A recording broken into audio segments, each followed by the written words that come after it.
Selamat siang, Bapak Ibu. Selamat sore kalau kami di sini karena kebetulan di Jayapura sekarang udah pukul setengah lima ya, Mbak Reva dan Mbak Vita. Baik, jadi terima kasih atas kesempatannya. Terima kasih juga Bapak Ibu yang sudah bergabung. Alhamdulillah kami diberikan kesempatan oleh tim Cognoscenti untuk menyampaikan sharing gitu ya, bagaimana proses atau lika-liku penyusunan peta proses bisnis di Kementerian Pekerjaan Umum dan Perumahan Rakyat. Jadi sebenarnya ini saya disclaimer dulu, kenapa kami masih menyebutnya sebagai Kementerian PUPR, karena memang ketika kami susun waktu itu, posisinya kami masih sesuai dengan Perpres 27 tahun 2020 sebagai Kementerian PUPR. Jadi kami menyusun Probis kemarin itu posisinya masih dalam konteks Kementerian PUPR. Belum sebagaimana kabinet yang baru ada pecahan dari Kementerian PUPR menjadi Kementerian PU dan Kementerian Perumahan dan Kawasan Permukiman. Jadi ini cerita kami gitu ya, cerita kami terhadap penyusunan peta proses bisnis di PUPR saat itu. Nah ini sebetulnya menarik sekali seperti yang disampaikan oleh Mbak Pita tadi. Ternyata setelah Mbak Pita menyampaikan materinya, saya jadi mengingat ada beberapa hal yang ternyata sangat keterkaitan dengan proses penyusunan probisnya di PUPR ini sangat erat, gitu. Terutama masalah Renstra tadi, masalah ekosektoral dan lain-lain. Nanti akan kami jelaskan sambil berjalannya materi kami. Jadi yang pertama, Bapak Ibu, ini latar belakang Kementerian PUPR ya. Sebagaimana Renstra yang tertuang di Permen PUPR nomor 23 tahun 2020.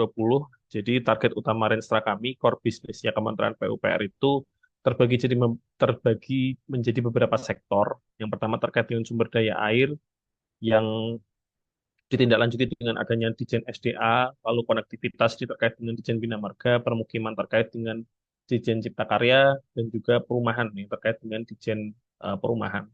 Ini masing-masing memiliki target sendiri-sendiri di Renstra dengan anggaran yang ya mungkin Bapak Ibu sudah tahu lah ya.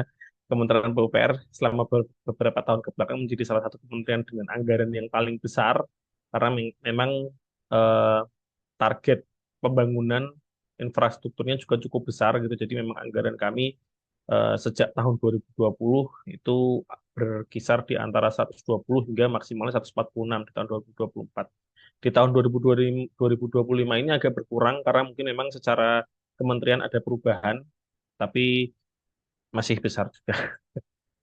Baik, berikutnya secara sumber daya manusia, jumlah pegawai kami total itu ada sekitar 38.000 dengan presentasenya PNS-nya hampir 50%, P3K-nya ada 9% dan PPNPN atau pegawai honorernya ada 42%. Ini sebenarnya di satu sisi eh, cukup menjadi tantangan bagi kami karena kenyataannya adalah Kementerian PUPR ini selama ini running dengan banyak honorer. Artinya ketergantungan kami terhadap pegawai non PNS itu juga cukup besar. Jadi memang kenyataan di lapangannya seperti itu. Tentunya ini menjadi tantangan kami terkait dengan bagaimana merencanakan ASN di kemudian hari, apalagi dalam beberapa tahun ini kita banyak program-program terkait dengan apa P3K tahap satu, tahap 2 dan lain-lain yang memang sangat berpengaruh terhadap angka-angka pegawai PPNPN yang ada di Kementerian PUPR ini. Lalu terkait dengan alih menjadi jabatan fungsional sejak tahun 2020 akselerasi di Kementerian PUPR cukup cepat. Jadi sudah 52% pegawai di Kementerian PU itu menjadi jabatan fungsional, menjadi pejabat fungsional. Untuk yang pelaksananya masih ada 43, beberapa itu yang terkait dengan jabatan-jabatan yang memang tidak masuk dalam jabatan fungsional.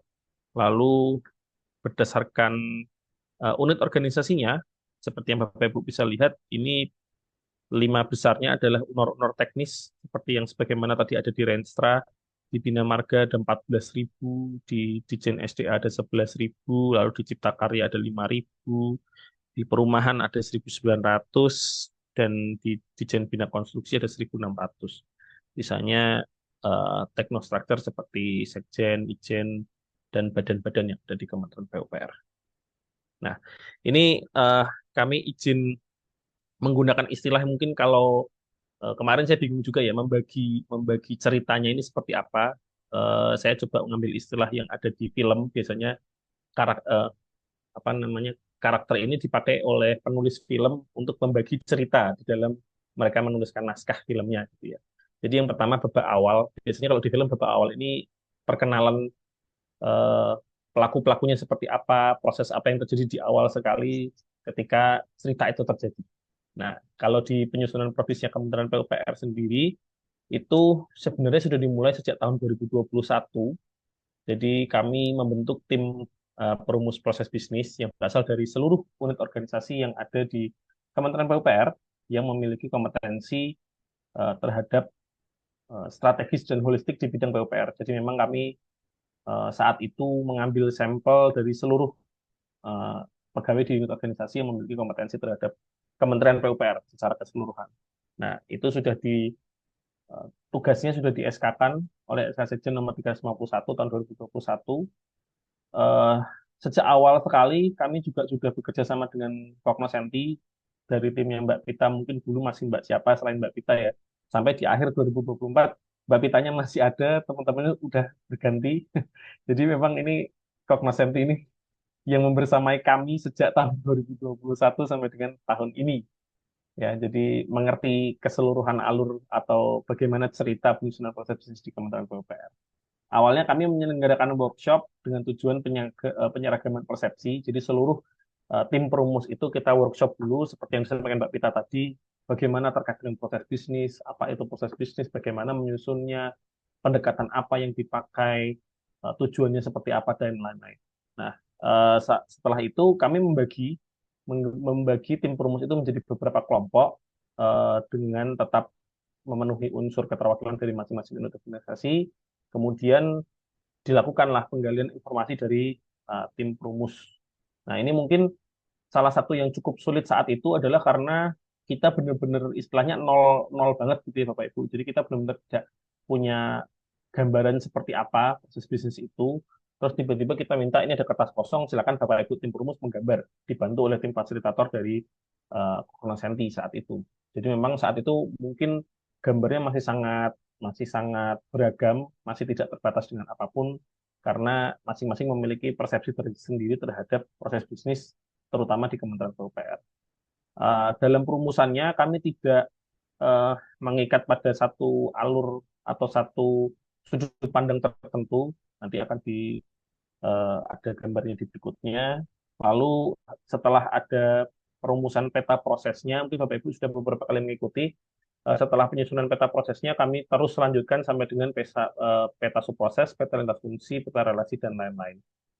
Nah, ini adalah metode pendekatan yang kami pakai. Jadi memang kami sejak awal tidak membatasi teman-teman tim perumus untuk menggunakan pendekatan apapun dalam menyusun proses bisnis. Bisa jadi menggunakan kedekatan struktur, bisa jadi menggunakan kedekatan turbin lakuas atau pengaturan, pembinaan, pelaksanaan dan pengawasan, atau kalau di Kementerian PUPR di teknis kami biasanya itu di orang-orang proyek mengertinya sebagai PPP Seplakom Merah atau perencanaan, survei, eh, Sitlakom itu survei, desain, land acquisition, sampai dengan pelaksanaan pembangunannya itu sendiri. Nah, memang masing-masing metode pendekatan ini memiliki eh, karakter yang berbeda-beda dan memiliki pros and cons-nya sendiri-sendiri. Gitu. Jadi kalau misalnya pendekatan struktur otomatis eh, perumusannya akan menjadi lebih mudah, tapi tidak merepresentasikan model yang ideal karena pasti akan ada pengulangan proses pada setiap sektor. Jadi memang yang kami tekankan kepada teman-teman tim perumus adalah kita ini menggambarnya berbasis proses. Jangan sampai kita bias struktur.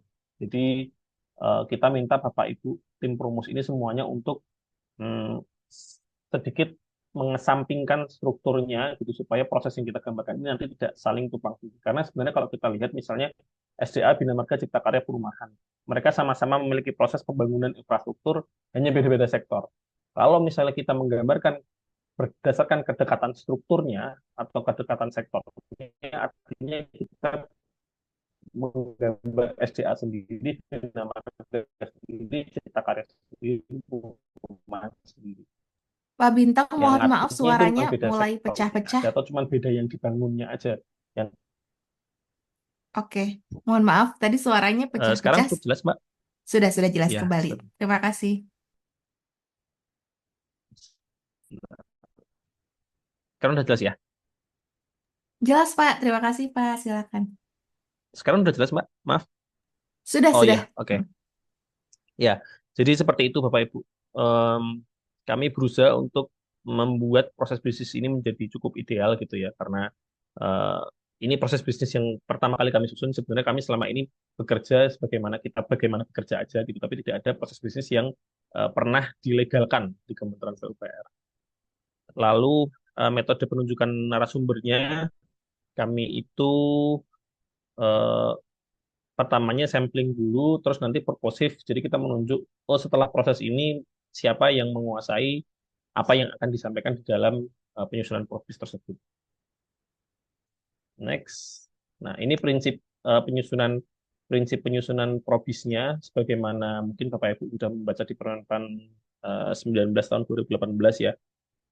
Prinsip-prinsip penyusunan proses bisnis. Nah, mungkin yang salah satu yang penting bagi kami pertama adalah eh, urutan. Jadi peta proses bisnis ini harus terdiri atas aktivitas yang berurutan, lalu bagaimana proses bisnis ini bisa menggambarkan fungsi silang. Kalau kami diundang dari Menpan itu, Menpan selalu mengutamakan proses bisnis ini jangan sampai tidak menggambarkan hubungan antar unit organisasi atau antar unit kerjanya gitu. Proses bisnisnya harus seperti itu. Lalu tantangan bagi kami terkait dengan sederhana dan representatif karena Kementerian PUPR ini cukup besar. Jadi bagaimana caranya kami harus menggambar proses bisnis yang utuh tapi tetap sederhana dan bisa merepresentasi seluruh alur. Nah, itu yang menjadi tantangan kami juga. Lalu konsensus subjektif di kami tim Prumus benar-benar kami bebaskan untuk melakukan menggambar proses bisnis, lalu nanti di akhir kita mengambil kesepakatan antara tim Prumus untuk bagaimana proses bisnis nanti akan dilanjutkan. Nah, ini kurang lebih gambaran hasil diskusi dari masing-masing kelompok. Yang pertama ini pada proses utamanya ada 5. Ini terkait dengan pengkajian penerapan, lalu pengelolaan peraturan perundang-undangan, pengendalian pelaksanaan kebijakan, kerjasama dan pembiayaan, pembinaan stakeholder. Lalu di eh, diskusi di kelompok yang kedua, ini nomor 2, 4, dan 6 dihapuskan. Mereka minta dihapuskan pembinaan stakeholder dan pengelolaan kerjasama. Di kelompok yang lain lebih, bukan lebih ekstrim ya, tapi lebih simpel lagi, yaitu proses utamanya hanya pengelolaan kebijakan pembangunan dan penyelenggaraan infrastruktur, serta pengelolaan pembangunan dan penyelenggaraan infrastruktur. Jadi itu hasil diskusi dari masing-masing kelompok. Nah, akhirnya di akhir setelah kita masing-masing kelompok itu berdiskusi, lalu disepakatilah disepakatilah draft awal peta proses Kementerian Pekerjaan Umum dan Perumahan Rakyat dengan proses utama 3, yaitu pembinaan stakeholder, pengelolaan pembangunan infrastruktur, dan pengelolaan pengawasan teknis. Jadi pembinaan, pelaksanaannya, dan pengawasannya. Lalu di proses pendukungnya kurang lebih tidak berbeda dengan yang lain, pengkajian kebijakan dan penerapan teknologi, terkait dengan pengaturan apa namanya produk hukum dan lain-lain, lalu SDM, sistem informasi, kerjasama dan pembiayaan, layanan hukum, dan PFID. Nah, ini hubungan antara masing-masing sektor, masing-masing proses di proses utama. Jadi kurang lebih gambarnya seperti ini. Kalau Sitlakomnya sendiri ada di PUPR 02, jadi yang menjadi core-nya PU itu ada di 02, yang tadi kami sampaikan target utama di Renstra, yang pelaksanaannya menggunakan pendekatan Sitlakom, itu di 02, sementara di 01 dan 03-nya eh, hal yang lain. Ini ada 14 proses. Nah, ini eh, kami susun sejak tahun 2021 sampai dengan tahun 2023 akhir. Tahun 2023 akhir. Ini masih bersama Mbak Pita dan teman-teman. Mungkin ini salah satu proyeknya konsultan Kogmasenti yang paling lama kali ya, karena prosesnya sangat panjang sekali. Nah, ini 14 peta proses, 55 subproses dengan peta lintas fungsi sebanyak 221. Nah, ini peta lintas fungsinya menjadi sangat banyak sekali. Mengapa? Karena seperti yang tadi kami sampaikan atau Mbak Pita mungkin juga sampaikan, ada beberapa masalah gitu ya, beberapa masalah dalam penyusunan proses bisnis di Kementerian PUPR yang di babak awal ini tadi. Ya, yang pertama adalah Kementerian PUPR ini kan terdiri dari banyak sektor, seperti yang kami sampaikan ABCP tadi, Bina Marga, SDA, Cipta Karya, Perumahan. Mengakibatkan dalam penyusunan itu ego sektoralnya sangat tinggi. Kenapa tadi peta lintas fungsinya sampai dengan 221, Bapak Ibu? Karena saat itu kami tidak bisa meminta teman-teman dari masing-masing sektor ini untuk menyamakan atau mencari benang merah dari masing-masing proses. Sejak awal kan sebenarnya kami sudah sampaikan ya, ini kan yang kita gambar kedekatan proses dan kedekatan struktur. Jadi mohon jangan sampai bias struktur. Tapi kenyataannya dalam menyusun peta lintas fungsi, pada akhirnya daripada tidak tergambar sama sekali, kita gambarkan sesuai permintaan narasumbernya masing-masing. Narasumbernya kan adalah teman-teman dari unit organisasi. Jadi saat itu misalnya PUPR 02, pengelolaan pembangunan infrastruktur. Subprosesnya yang pertama adalah penyusunan rencana teknis. Nah, dalam penyusunan rencana teknis itu peta lintas fungsinya ada penyusunan rencana teknis SDA, penyusunan rencana teknis Bina Marga, penyusunan rencana teknis Cipta Karya, penyusunan rencana teknis perumahan. Masing-masing memiliki sudut pandang atau alur yang sendiri-sendiri. Ketika kami kayak berusaha untuk ini emang tidak sama dengan yang ini, mereka masing-masing merasa bahwa tidak, SDA tidak sama dengan Bina Marga tidak sama dengan Cipta Karya dan lain-lain. Akhirnya peta lintas fungsinya sangat banyak. Kami ambil keputusan untuk ya sudah digambar aja dulu semua supaya prosesnya ini tetap berjalan. Karena kalau misalnya kita mau menunggu atau mencari satu benang merahnya, itu eh, nggak selesai-selesai gitu Bapak Ibu. Ini bayangannya dari 2021 sampai 2023 aja hasilnya masih seperti ini. Apalagi kalau saat itu kita memaksa teman-teman dari unit organisasi untuk menyatukan persepsi terhadap penyusunan rencana teknis. Itu harus semua sektor menjadi satu gambar. Nah, itu kayak kami belum terbayang juga itu kira-kira akan berapa lama lagi penyusunan. Lalu em, yang berikutnya terkait dengan penyusunan proses bisnis ini kadang tidak dianggap penting oleh teman-teman di unit organisasi, terutama pimpinan, karena narasumber yang ditugaskan dalam penyusunan proses bisnis ini eh, tidak apa ya, tidak menguasai materi gitu. Jadi kami ketika mengundang kami selalu menyasar ke eselon 2-nya. Tapi dari eselon 2-nya kadang kan didisposisi ke eselon 3 kadang ke eselon 4 kalau masih di eselon 4-nya, kalau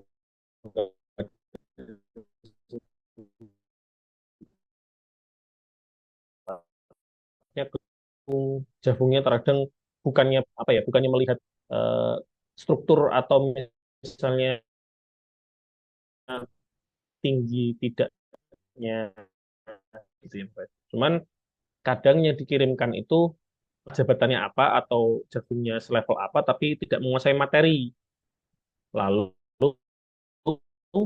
misalnya hari ini atau minggu ini kami menyusun tentang A, minggu depan kita masih menyusun hal yang sama atau misalnya kesinambungan dari yang nah itu akhirnya kita ngulang lagi dari awal kita ceritain dulu bagaimana prosesnya sampai sekarang tergambar.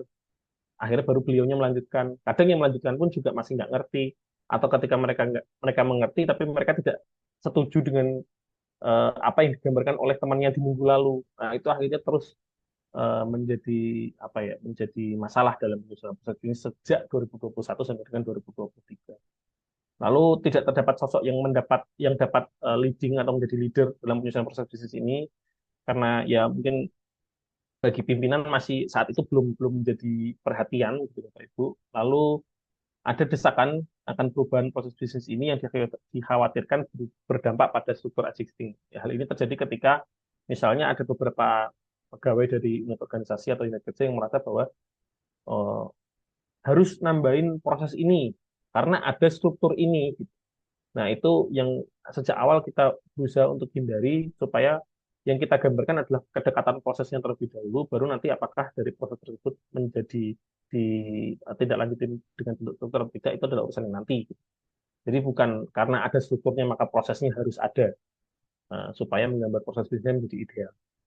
Lalu waktu penyusunan menjadi tidak efisien, memakan waktu hingga penyusunan 3 tahun kurang lebih dari 2021 sampai dengan 2023. Ini adalah masalah pertama atau masalah sejak 2021 hingga 2023.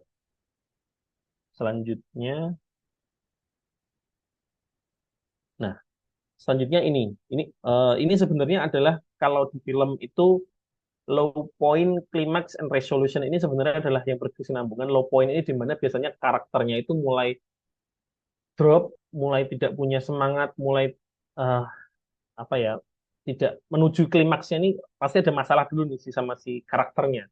Lalu klimaksnya seperti apa dan pasca klimaksnya itu resolusinya seperti apa. Nah, ini dalam penyusunan proses bisnisnya Kementerian PUPR terjadi ketika tahun 2023 kami selesai menyusun proses bisnis dengan tadi 14 proses, 55 subproses, dan 221 peta lintas fungsi. Kami ajukan ke pimpinan, ke saat itu Pak Sekjen kami, karena rencananya proses bisnis ini akan ditetapkan oleh Kepmen Menteri, keputusan Menteri. Lalu Pak Sekjen saat itu meminta proses bisnis ini untuk direview terlebih dahulu atau disupervisi terlebih dahulu oleh salah satu staf ahli menteri. Ya. Staf ahli menteri menerima tugas dari Pak Sekjen dan kaget tiba-tiba saya dapat tugas mereview dokumen setebal yang Bapak Ibu bisa bayangkan lah 221 batas fungsi itu menjadi dokumen setebal apa gitu ya. Yang beliau tidak mengerti ini isinya apa, proses penyusunan bagaimana dan lain-lain. Akhirnya begitu beliau mendapatkan tugas, beliau memanggillah kami dari Biro Kepegawaian, minta dijelaskan ini apa, apa ini dokumen setebal ini tuh isinya apa, prosesnya bagaimana. Kami sampaikanlah ke staf ahli menteri, kami sampaikan ke beliau prosesnya seperti ini. Kami juga undang dari tim Kopnasenti menjelaskan bagaimana proses sejak awal. Nah, eh, pasca tugas terhadap staf ahli menteri tersebut, akhirnya mungkin klimaksnya kurang lebih di sini ya. Jadi eh, beliau merasa bahwa ini penyusunan peta proses bisnisnya tidak sesuai. Beliau kan tipikal yang sangat apa ya, sangat membaca aturan kembali dan lain-lain. Beliau melihat aturan di Permenpannya seperti apa dan lain-lain. Beliau merasa bahwa ini sepertinya penyusunan proses bisnisnya Kementerian PUPR seharusnya tidak seperti ini. Nah, akhirnya beberapa poin-poinnya adalah kembali ke ketentuan pada Permenpan 19, lalu ada restrukturisasi atau pengelompokan kembali struktur proses yang masuk dalam proses inti, proses lain, dan proses pendukung.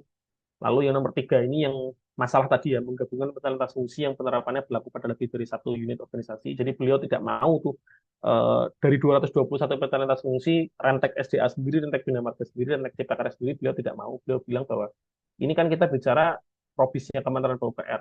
Artinya, ketika kita bicara penyusunan rentek, itu harus bisa berlaku untuk semua sektor yang ada di Kementerian PUPR. Nah, itu eh, sosok staf ahli menteri inilah yang sebenarnya di satu sisi kami membutuhkan gitu ya dalam penyusunan proses bisnis sejak awal ini gitu, yang bisa menjadi leader atas penyusunan proses bisnis ini. Lalu ada beberapa peta lintas fungsi yang juga dihilangkan karena terlalu kecil untuk berada di proses bisnis di tingkat kementerian. Next.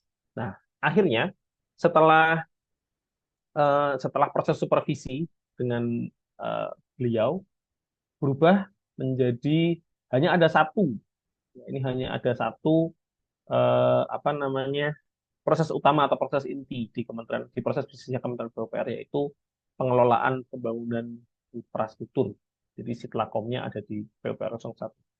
Mengapa demikian? Ini yang tadi saya sampaikan mungkin berhubungan dengan Mbak Pita tadi sampaikan ya.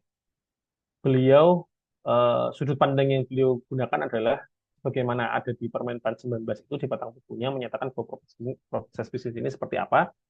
Beliau merasa bahwa peta proses bisnis ini kan tujuannya sebenarnya adalah bagaimana menggambarkan atau menghubungkan dari Renstra menjadi operasional seperti yang disampaikan oleh Mbak Pita tadi. Nah, sementara target capaian Renstra kita Kementerian PUPR saat itu adalah sebagaimana yang tadi kami sampaikan di awal, itu ada di Bina Marga, Cipta Karya, SDA, dan Perumahan. Artinya sebenarnya core bisnisnya PU itu ya hanya itu, terkait dengan pembangunan infrastruktur bidang PUPR. Jadi tidak kita bicara tentang pengaturannya. Kalau pengawasannya nanti masuk di dalam prosesnya atau di peta fungsinya. Jadi pokoknya proses bisnis utama atau intinya Kementerian PUPR adalah pembangunan infrastruktur, apapun itu sektornya, mau itu SDA, Bina Marga, Cipta Karya, dan lain-lain. Nah, itu akhirnya berubahlah proses bisnis ini, gitu Bapak Ibu. Hmm, Nah, ini kalau tahapan proyeknya, Sitlakomnya tadi, survei, investigasi, desain, dan akuisisinya masuk ke dalam subproses di proses inti. Nah, ini salah satu contoh, ini beberapa contoh proses supervisinya yang tadinya misalnya judul penerbitan fungsinya ada layanan aspal mixing plant, alat berat, rumija, dan lain menjadi hanya satu layanan administratif infrastruktur. Jadi ada beberapa yang digabung oleh beliau. Misalnya ini yang tadi kami sampaikan.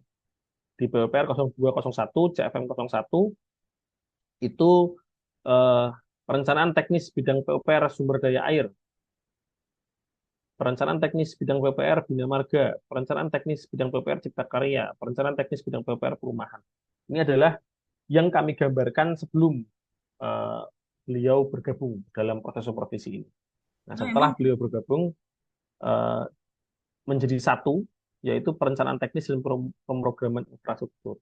Eh, yang seperti beliau sampaikan tadi bahwa ini kita bicara provisnya Kementerian PUPR, yang artinya peta lintas fungsinya tidak boleh berbasis sektor. Harus satu yang mewakili atau merepresentasi seluruh sektor yang ada di Kementerian PUPR. Nah, ini kami sangat terbantu dengan adanya beliau karena memang selama selama beliau belum bergabung, kami tidak memiliki sosok yang dapat uh, leading dalam proses penyusunan proses bisnis di Kementerian PUPR. Oke, next-nya ini beberapa contoh lain terkait dengan proses supervisi tadi.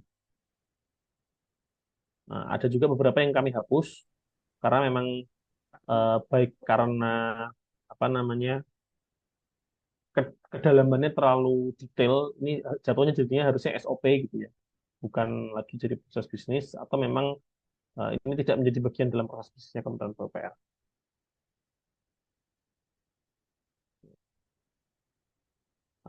Oke. Baik, selain itu ada juga petentas fungsi tambahan yang disampaikan oleh beliau yang saat kemarin sebelum beliau bergabung itu belum kami gambarkan seperti penyelenggaraan penanggulangan bencana. Mengapa harus ditambahkan? Karena kenyataannya kami banyak melaksanakan aktivitas atau proses terkait dengan penanggulangan bencana. Jadi frekuensinya cukup sering, tugasnya cukup besar, yang belum tergambar di proses bisnis kami sebelumnya. Akhirnya ditambahkanlah beberapa petel fungsi yang kemarin belum tergambar. Perubahannya seperti ini. Jadi peta prosesnya tadinya 14 menjadi 13, subprosesnya dari 55 menjadi 50, peta relasinya tadinya belum tergambar menjadi 13, dan ini yang cukup cukup signifikan ya. Kita bisa lihat peta lintas fungsinya tadinya 221 menjadi 79. Ini karena yang sektor-sektor tadi kita hapuskan atau kita jadikan satu, dan ada beberapa yang kita hapuskan karena kedalamannya terlalu detail untuk menjadi peta proses bisnisnya Kementerian PUPR. Next.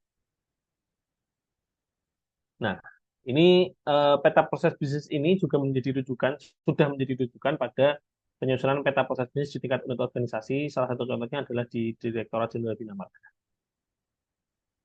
Nah, ini yang kami sampaikan tadi ya. Jadi low point, klimaks, dan resolution yang terjadi dalam proses supervisi ini adalah eh, penyusunan sudah dimulai dari 2021, begitu 2024 awal harus dirombak total. Nah, dalam prosesnya terjadi burnout gitu ya, ke, yang terjadi selama proses supervisi ini, baik kepada tim konsultan, kepada kami fasilitator, dan kepada narasumber. Karena mungkin kita sudah 3 tahun nyusun ini sudah terlalu lama, begitu sudah mau kita sahkan gitu ya, kami berharap akan disahkan oleh Pak Menteri, harus dirombak total lagi sejak awal. Nah, itu cukup stressful ya. Lalu restrukturisasi proses bisnis dengan waktu yang terbatas. Jadi kenapa waktu yang terbatas? Karena kami kan ajukan itu akhir tahun 2023. Lalu sejak awal tahun proses supervisi dimulai 2024. Waktunya menjadi terbatas karena beliau, staf ahli menteri ini berharap proses bisnis ini selesai sebelum apa namanya kabinet baru dibentuk. Jadi harapannya ini tuh menjadi bisa ditetapkan sebelum kabinet baru dibentuk dan mungkin nanti apapun perubahan yang terjadi lah ya. Jadi waktunya sangat terbatas. proses supervisi kami itu berjalan kurang lebih 6 sampai 7 bulan dari Januari sampai September. Sementara kan waktu itu kabinet itu pokoknya pelantikan sekitar bulan Oktober lah ya. Jadi itu harus diselesaikan sebelum Oktober lah. Nah, eh, sejak Januari sampai September kami kejar terus prosesnya untuk bisa menuju garis finish penetapan proses bisnisnya. Namun sekali lagi ternyata belum selesai. Kenapa belum selesai? Eh, karena setelah proses supervisi oleh staf ahli menteri ini sebenarnya sejak bulan September sudah selesai. Kami sudah ajukan kembali ke pimpinan untuk disahkan gitu ya, sebelum kabinet baru dibentuk. Namun ternyata sampai dengan saat ini masih belum disahkan. Kami juga sudah beberapa kali meminta waktu gitu ya untuk mempresentasikan hasil penyusunan kami. Cuman memang saya tidak tahu ya ada hal apa yang membuat mungkin ini nanti dulu lah dibahasnya atau mungkin entah malah beliau merasa kayak nanti nunggu sekalian kabinet baru aja atau gimana saya nggak ngerti lah.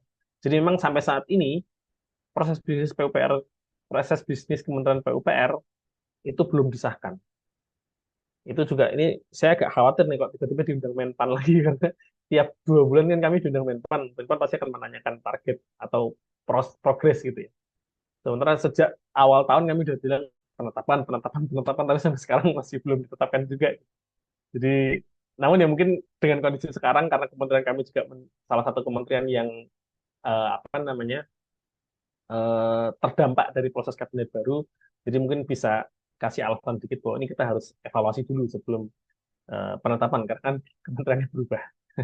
Kurang lebih seperti itu. Nah, eh, apa resolusi atau apa kira-kira yang bisa menjadi hal yang bisa kita ambil dalam proses penyusunan sampai dengan proses supervisi yang bisa kami ambil lah setidaknya, yaitu pentingnya sosok leader dalam penyusunan proses bisnis. Nah, begitu eh, staf ahli Menteri PU ini bergabung, benar-benar kami merasa mendapatkan bantuan yang sangat besar karena ya staf ahli menteri kan levelnya ada di level eselon 1 ya. Jadi ketika berhadapan dengan narasumber-narasumber di unit organisasi, mereka pasti akan lebih apa ya ikut atau ketika kami sampaikan ke jadi istilahnya kami memberikan input ke staf ahli menteri nanti yang akan menyampaikan agar teman-teman dari UNOR ini sepakat dengan apa yang disampaikan oleh staf ahli menteri ini. Nah, itu cukup penting dalam penyusunan proses bisnis. Lalu adanya kesepamahaman akan pentingnya penyusunan proses bisnis dan perlu ada kolaborasi atas mekanisme penyusunan yang bottom up atau top down. Nah, ini sebenarnya sejak awal kami itu menggunakan pendekatan bottom up dalam penyusunan proses bisnis. Kenapa? Karena kami merasa bahwa penyusunan proses bisnis ini kalau kita pakai top down pasti waktunya lama. Karena pimpinan-pimpinan ini kan pasti masing-masing punya apa namanya pikiran sendiri-sendiri gitu ya, punya karakter, punya sudut pandang yang berbeda-beda. Kalau kita top down ini pasti nggak akan selesai karena terlalu lama lah, karena pembahasannya akan terlalu lama. Apalagi kan waktu-waktunya beliau ini pasti tidak banyak gitu ya. Makanya kami pendekatan yang kami pakai adalah bottom up. Kami susun dari bawah dulu. Walaupun kami tahu resikonya adalah ketika kami nanti present hasil diskusi kami di level bottom up ini ke atas, pasti akan ada entah itu pertanyaan, penolakan dan lain-lain. Memang itu sudah kami prediksi seperti itu. Cuman eh, setelah belajar dari pengalaman kami, sepertinya memang sebaiknya ada kolaborasi. Jadi waktu kami mendampingi penyusunan di unit organisasi di Bina Marga, itu kami sampaikan karena penyusunannya itu melibatkan pimpinan juga. Jadi kami sampaikan bahwa pokoknya setelah selesai diskusi di level bottom up atau di level menengah ke bawah, segera report ke pimpinan. Jadi pimpinan ini mengerti progresnya sejauh apa. Jadi tidak tiba-tiba beliau ini nerima sudah jadi terus nggak ngerti apa-apa dalam proses penyusunan seperti apa. Jadi mungkin kurang lebih perbaikan mekanismenya kurang lebih seperti itu. Jadi tidak totally bottom up atau tidak totally top down, tapi dalam proses penyusunan di level menengahnya itu eh, apa namanya kita report gitu ke pimpinan supaya pimpinan itu mengerti progresnya sejauh apa. Lalu kita bicara konsistensi dan finish what you start. Ya, jadi karena ini sudah dimulai sejak tahun 2021, saat itu kami masih Bahkan kami di Biro Kepegawaian itu masih ada kepala bagiannya. Sekarang kepala bagiannya sudah tidak ada karena secara struktur sudah hilang. Secara person juga sudah pindah. Beliaunya sudah bidding ke instansi lain. Jadi kami merasa memiliki tanggung jawab menyelesaikan apa yang sudah kami mulai, gitu ya, bersama dengan tim dari Kopmas. Ini kami sangat berterima kasih dengan teman-teman dari Kopmas karena setia mendampingi kami. Nah, sebenarnya harapan kami sebenarnya setelah kemarin selesai proses supervisi adalah garis finish gitu ya, garis finish yang bisa kami anggap proses bisnisnya Kementerian PUPR itu selesai, sudah jadi gitu. Tapi kenyataannya tidak seperti itu. Eh, Sampai dengan akhir masa jabatan Pak Presiden Jokowi dan Pak Menteri kami Pak Bas itu belum ditetapkan juga proses bisnisnya dan sudah berubahlah kepemimpinan di pemerintahan dengan Presiden Pak Prabowo dan seperti yang disampaikan oleh Pak Puspita tadi, kami Kementerian PUPR adalah salah satu kementerian yang terdampak akan kabinet baru dengan pecahnya Kementerian PUPR menjadi Kementerian Pekerjaan Umum dan Kementerian Perumahan dan Kawasan Permukiman.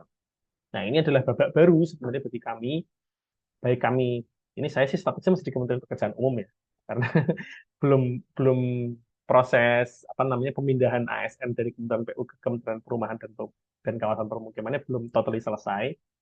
Jadi statusnya saya masih ada di Kementerian Pekerjaan Umum. Artinya kami masih punya tugas untuk menyelesaikan proses bisnisnya Kementerian PU dan mungkin nanti membantu menyusun proses bisnisnya Kementerian Perumahan dan Kawasan Permukiman. Mungkin nanti membantu ya. Cuman di dalam babak baru ini sebenarnya bagi kami di Kementerian Pekerjaan Umum tidak apa ya, tidak menjadi masalah yang cukup besar karena kalau melihat melihat ke peta prosesnya, melihat ke peta proses yang di akhir tadi, nah, melihat ke peta proses tadi, kami sudah berhasil menggambarkan peta proses bisnisnya itu dengan pendekatan proses tanpa melihat sektornya. Jadi yang di PUPR 01 ini adalah pengelolaan pembangunan infrastruktur bidang PUPR. Jadi apapun sektor yang ada di Kementerian PU sekarang, berarti kan tinggal SDA, Bina Marga, Cipta Karya, dan perumahannya hilang ke Kementerian Perumahan, Cipta Karyanya ada beberapa bagian yang akan ke Kementerian Perumahan juga. Jadi karena kami berhasil menggambarkan peta proses bisnisnya Kementerian PUPR kemarin itu tidak menggunakan pendekatan sektor atau pendekatan struktur, jadi karena kami menggunakan pendekatan prosesnya, maka dengan hilangnya beberapa tugas di Kementerian Pekerjaan Umum, dengan terbentuknya Kementerian Perumahan dan Kawasan Permukiman, seharusnya tidak menjadi masalah yang cukup besar dalam peta proses bisnisnya Kementerian PU nanti.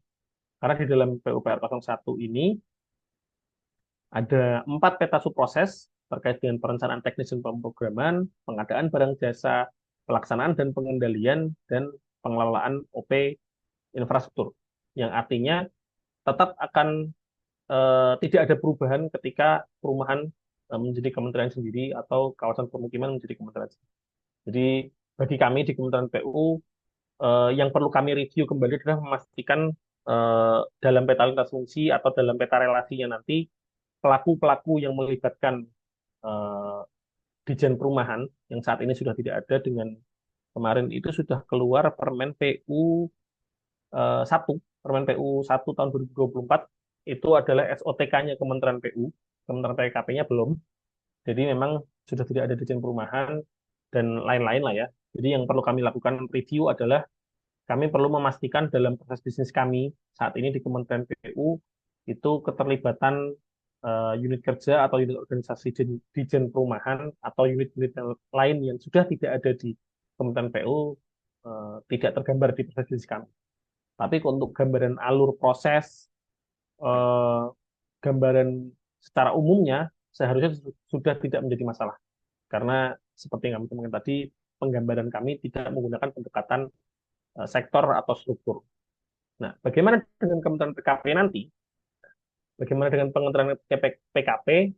Sebenarnya eh, sejauh apa ya? Sejauh tugas dan fungsinya ini sebenarnya seragam dengan kami di Kementerian Pekerjaan Umum.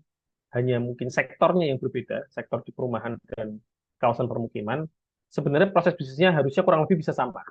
Cuman mungkin memang ada yang sedikit berbeda. Sebagai contoh, kalau kita bicaranya infrastrukturnya PU, SDA Bina Marga, Cipta Karya mungkin nggak banyak, itu kita ada bicara mengenai OP, operasi dan pemeliharaan. Karena jalan yang kita bangun, jalan nasional itu menjadi asetnya Kementerian PU, SDA itu Bandungan jadi asetnya PU, dan lain-lain. Sementara kalau di Cipta Karya dan di perumahan, misalnya perumahan itu bangun rusun, Cipta Karya itu bangun gedung, dan lain-lain, banyak yang diantaranya adalah tidak menjadi asetnya kementerian, tapi diserahkan ke Pemda misalnya, atau diserahkan ke pihak ketiga yang lainnya. Yang artinya proses OP atau proses operasi pemeliharaannya menjadi tidak ada. Nah, ini mungkin nanti dalam penyusunan proses bisnisnya Kementerian PKP, em, apa namanya, perlu direview kembali gitu. Seperti kalau misalnya kita bicara perumahan dan kawasan permukiman, nggak ada kita bicara tentang OP lagi. Ya udah, berarti ini yang PUPR 0104-nya atau nanti PKP 0104-nya bisa dihapus. Sementara proses-proses yang lainnya seharusnya kurang lebih tidak ada perbedaan, karena dalam membangun, mau bangun bendungan, jalan, gedung, dan lain-lain itu tetap harus ada penyusunan rencana teknisnya, ada pengelolaan pengadaan barang jasanya, proses penunjukan langsung, lelang, dan lain-lain, lalu pelaksanaan pembangunan pengendaliannya, baik itu melalui pihak ketiga, swap kelola, dan lain-lain. Nah, sementara mungkin kalau di PKP tidak ada bicara mengenai operasi dan pemeliharaan. Nah, seperti itu, Bapak Ibu. Eh, jadi mungkin untuk saat ini, em, kami di Kementerian PU sedang bersiap, ya, apalagi dengan sudah adanya Permen PU 1 tahun 2024. Mungkin saat ini sih memang yang menjadi target kementerian kami, karena kami di Biro Kepegawaian Organisasi dan Tata Laksana, yang menjadi target terdekat adalah percepatan percepatan pembentukan struktur organisasi, baik di Kementerian Pekerjaan Umum dan juga di Kementerian Perumahan dan Kawasan Permukiman, yang saat ini Kementerian PU-nya sendiri sudah terbentuk Permen PU 1 2024, sementara yang PKP-nya belum. Kami juga masih harus mengejar eh, Permen SOTK UPT, begitu juga SOTK-nya nanti di PKP gitu ya. Jadi mungkin sementara ini fokus kami adalah menyelesaikan dulu proses transisi terbentuknya Kementerian Pekerjaan Umum dan Kementerian Perumahan dan Kawasan Permukiman, dan bagaimana hubungan dengan proses bisnis ini. Nah, ini sebenarnya mungkin yang di satu sisi agak agak bingung juga ya. Mungkin Bapak Ibu ada yang bertanya lah mengenai hmm, harusnya mana dulu nih, proses bisnis dulu atau SOTK dulu atau lain-lain lah. Nah, em, ini sebenarnya tergantung, bukan tergantung ya, tapi dalam kenyataannya bisa jadi beragam, bisa jadi beriringan, bisa jadi duluan profisnya, bisa jadi duluan apa namanya, strukturnya.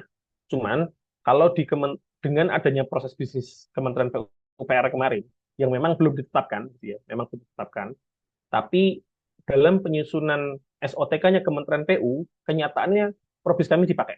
Jadi banyak eh, apa namanya, unit organisasi, ketika kemarin kami minta untuk menyusun naskah akademis dan lain-lain untuk pembentukan strukturnya di unit organisasi masing-masing, itu mereka minta provisnya kami, bukan provisnya kami ya, maksudnya provis yang kami susun. Ya sebenarnya nyusunnya bareng mereka juga, cuman kan stylenya dari kami. Jadi eh, mereka meminta itu untuk menjadi rujukan dalam penyusunan naskah akademis struktur organisasi di unit mereka. Nah, ini kembali ke pertanyaan telur duluan atau ayam duluan. Nah, karena ini proses bisnisnya sudah jadi, walaupun belum ditetapkan, sekali lagi kami harus tekankan ini belum ditetapkan ya, tapi kenyataannya sudah dipakai oleh teman-teman dari unit organisasi untuk menyusun SOTK di unit organisasi masing-masing. Di Kementerian PU-nya pun juga begitu. Jadi teman-teman dari tim kelembagaan kami sudah totally minta seluruh proses bisnis, draft proses bisnisnya gitu ya, untuk menjadi dasar penyusunan SOTK-nya Kementerian Pekerjaan. Nah, sementara untuk Kementerian Izin, PKP-nya, Pak ya Bintang, Mbak. waktunya 3 menit lagi ya.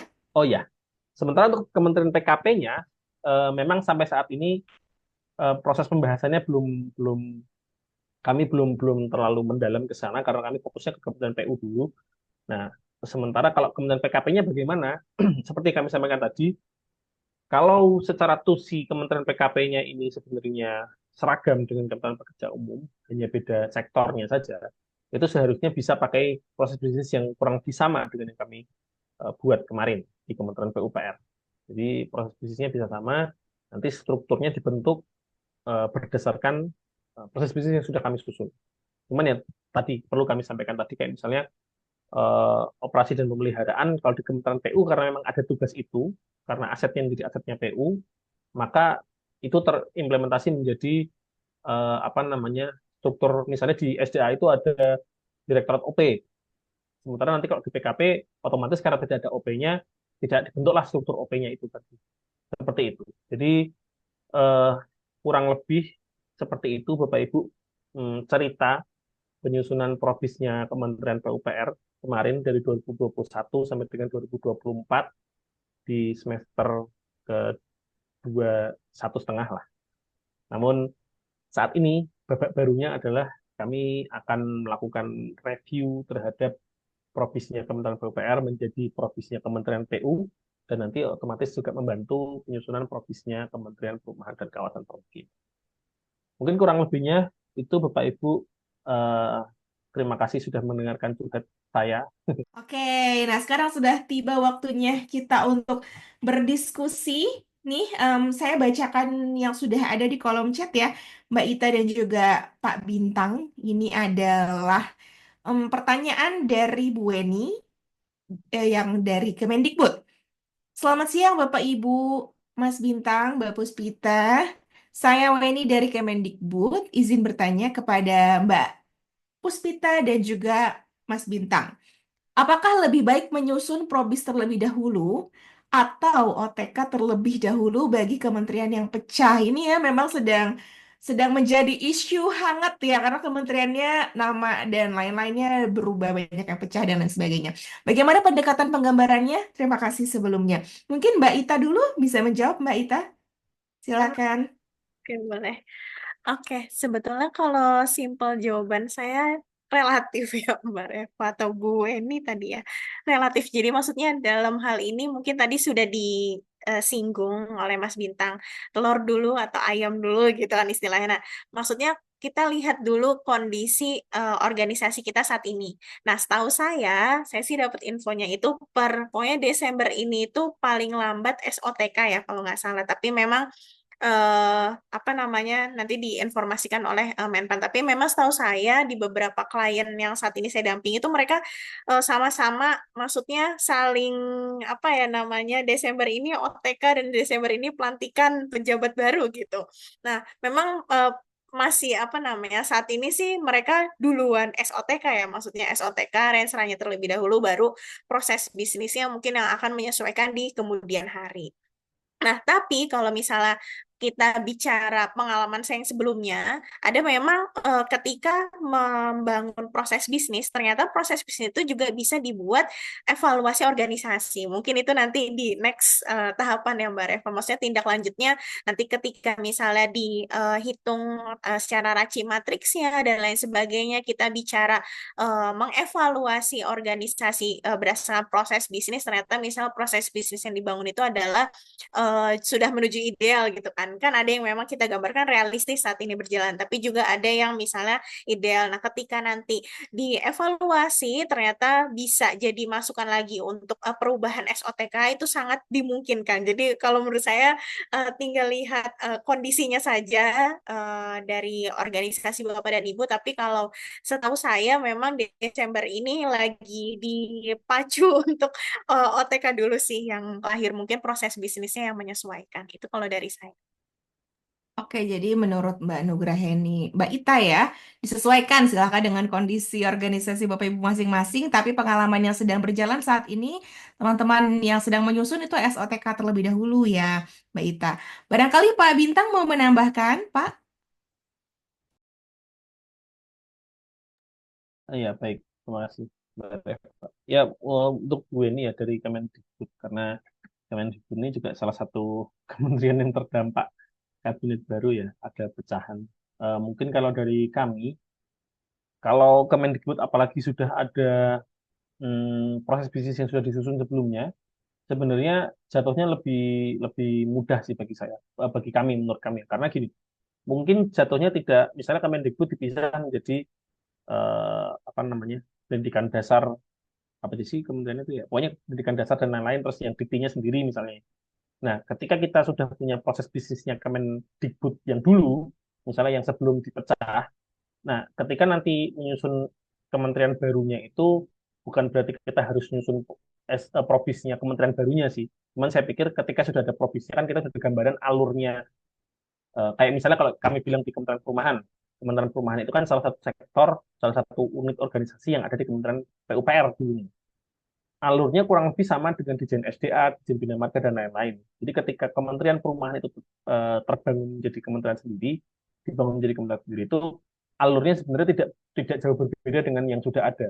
Jadi kalau misalnya sebelumnya Bu Eni atau tim dari Kemendikbud itu sudah punya proses bisnis, mungkin jatuhnya nanti SOTK kementerian barunya akan terbentuk duluan, proses bisnisnya belakangan, tapi sebenarnya terbentuknya kementerian baru itu juga didasari pada provis yang sudah disusun sebelumnya gitu. Jadi kalau sekarang kami bilang Kementerian PKP otomatis pasti akan OTK-nya duluan yang akan jadi. Tidak mungkin ada provisnya PKP-nya duluan.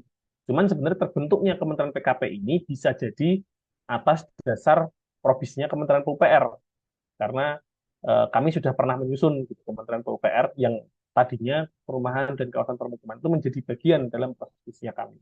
Jadi kalau misalnya Kemendikbudnya itu nanti kalau Kemendikbudnya itu terpecah, lalu sebelumnya Kemendikbud itu sudah punya proses bisnis, nah itu sebenarnya mungkin kementerian barunya SOTK-nya pasti akan terbentuk duluan sebelum proses bisnis kementerian itu, kementerian apa pendidikannya sendiri, tapi terbentuknya kementerian itu pasti didasari dari proses bisnis yang sudah ada.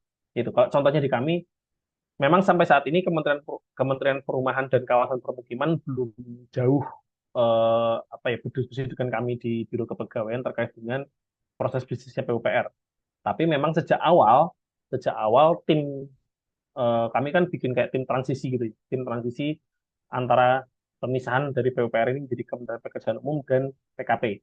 Itu mereka sama-sama tahu bahwa kami sudah memiliki proses bisnis Kementerian PUPR, walaupun belum disahkan.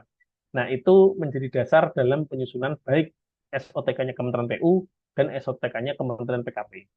Gitu. Jadi, eh, tapi kalau ini case-nya kami sudah punya draft-nya ya, mungkin Kemendikbud juga sudah punya provis sebelumnya. Cuman kalau misalnya belum ada sama sekali, memang mungkin penyusunan SOTK-nya pasti sudah pasti akan jadi duluan sebelum prosesnya. Tapi kalau memang sudah ada provisnya sebelum SOTK-nya terbentuk, itu nanti SOTK baru itu sebenarnya pecahannya juga atas dasar provis yang sebelumnya sudah pernah disusun. Mungkin kurang lebih seperti itu. Baik, terima kasih Pak Bintang. Jadi tidak ada secara teori mana yang lebih baik gitu ya Mbak Ita ya Pak Bintang ya, tapi tetap disesuaikan dengan kondisi organisasi Bapak Ibu masing-masing. Bapak Ibu masih menunggu ya, ini jika ada pertanyaan silakan apabila ingin disampaikan secara langsung untuk bisa mengaktifkan mode raise hand dan juga nanti boleh mengaktifkan mikrofonnya. Atau juga jika ingin seperti Bu Eni bisa silakan untuk ditulis di kolom chat nanti akan saya bacakan. Mudah-mudahan pertanyaan dari Bu Eni terjawab ya Bu ya. Oke, sambil menunggu Bapak Ibu yang sedang menulis pertanyaannya barangkali saya jadi penasaran nih. Mbak Ita, tadi kan dijelaskan oleh Pak Bintang ya bahwa penyusunan proses bisnisnya itu sampai 3 tahun. Nah, itu apakah sudah memang banyak terjadi di kementerian atau Betul. organisasi yang kompleks gitu ya, seperti Kementerian PU yang pada saat itu masih PUPR begitu. Bagaimana nih Mbak Ita em, memberikan pandangan Mbak Ita dan juga sharing pengalamannya juga barangkali. Silakan. Pandangannya terkait ini ya. Ini bisa dibilang bukan kasus sih atau fenomena, nggak fenomena juga ya Mas Bintang. Jadi sebetulnya balik lagi ke tadi mungkin saya bilang ya, lingkungan atau organisasinya ya Mbak Reva. Tapi memang maksudnya cepat atau lambatnya sebuah proses, menurut saya tetap yang dilihat kualitas, maksudnya kualitas substansinya ya. Misalnya ada yang dia cepat-cepat gitu, tapi ternyata ketika diimplementasikan ternyata kurang juga puas, itu menurut saya juga kurang baik. Maksudnya belum tentu yang lama juga tidak maksudnya tidak baik atau buruk gitu. Tapi juga yang cepat juga maksudnya ada juga kok yang bagus. Nah, tapi memang pengalaman saya ada yang gini, dia menyicil contohnya gitu ya. Di tahun ini dia proses bisnisnya terlebih dahulu, maksudnya folder-folder yang tadi Mas Bintang sampaikan. Nah, tahun depannya mereka baru waktu itu ada di khusus apa namanya bagian tertentu ya. Nah, memang ketika kesulitannya biasanya agak lintas tahun suka lupa gitu kan. Yang sebelumnya tuh apa ya? Sebelumnya tuh apa ya? Pada saat itu memang kalau di Mas Bintang mungkin ada panitia. Nah, tapi kalau yang di kementerian lain yang saya dampingi ini seperti tidak ada panitia gitu sebenarnya karena jadi kayak seperti terpisah ya. Jadi ada plus minusnya sendiri sih. Tapi memang balik lagi ke saya cepat atau lambatnya itu bukan sebuah ukuran maksudnya bagus atau tidak, tapi lebih ke hasil substansinya apakah dia tadi bermanfaat nanti untuk update SOTK-nya, misalnya untuk nanti diturunkan ke SOP untuk perhitungan anjap ABK-nya misalnya atau misalnya untuk perbaikan peraturan-peraturan lainnya, maksudnya lebih lihat ke substansi dari apa namanya kualitas pekerjaannya itu sih Mbak Reva gitu. Jadi menurut saya bukan fenomena yang gimana-gimana tadi yang Mas Bintang sampaikan lama, karena sebetulnya ada juga yang lama juga dan punya problem yang masing-masing. Tapi kalau saya lihat dari hasil maksudnya dampaknya ya, memang ketika tadi apalagi setelah disupervisi, kalau pengalaman tadi di PUPR disupervisi oleh Bu Stampu memang sangat amat jauh kualitasnya lebih baik dibanding hasil yang sebelumnya. Itu sih kalau dari saya.